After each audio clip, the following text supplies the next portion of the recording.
السلام عليكم.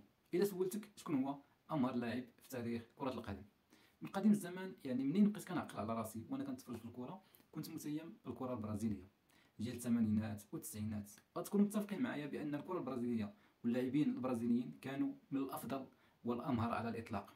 العشق ديالي للكره البرازيليه في ديك الفتره خلاني نشجع كل ما هو برازيلي في الدوريات الاوروبيه، وهذا الشيء خلاني نشجع وكنت من عشاق الظاهره رونالدو في ديك الفتره، لدرجه اني كنت متبعه مزيان حتى في كاس العالم 98 والمؤامره اللي دارت البرازيل ضد المغرب كانت هي بدايه عتاب للاعبين البرازيليين ومبقاش عندي ميول ليهم. واخا هكاك كان داك العشق كيحرك فيا شي حاجه، وفي سنه 2002 تفرجت في كاس العالم اللي كان في اليابان وكوريا، وحيت ما كانش المنتخب المغربي مشارك فصراحه الحب ديالي للمنتخب البرازيلي حيا من جديد وتبعتهم وشجعتهم، وهنا بدات القصه ديالي مع امهر لاعب في تاريخ كره القدم اللي لحد الان مازال ما شفت بحالو ولا حتى قريب منه.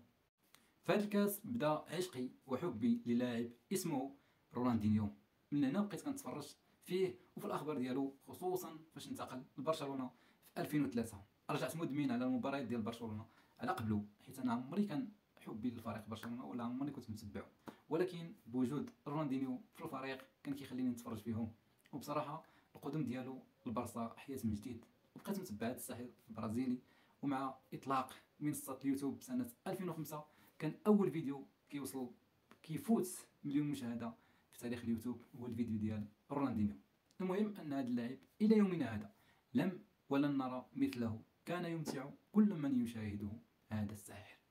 وفاش برشلونه تعاقدت مع غوارديولا وقرر الاستغناء عليه، انا في الحقيقه كرهت ذاك المدرب، وبطبيعه الحال الانتقال ديالو لميلان خلاني نتبع الدوري الايطالي خصوصا ميلان، وبقيت ما كنزقل حتى شي ماتش. المهم بقات القصه معاه ولم تنتهي حتى انتهت قصته مع الملاعب، وبكل صراحه لم يعد يعنيني ولم تعد تهمني اخباره خارج الملاعب.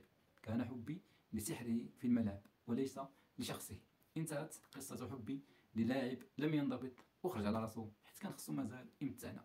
تهلاو لي راسكم ان شاء الله في قصه جديده على مولانا. تهلا.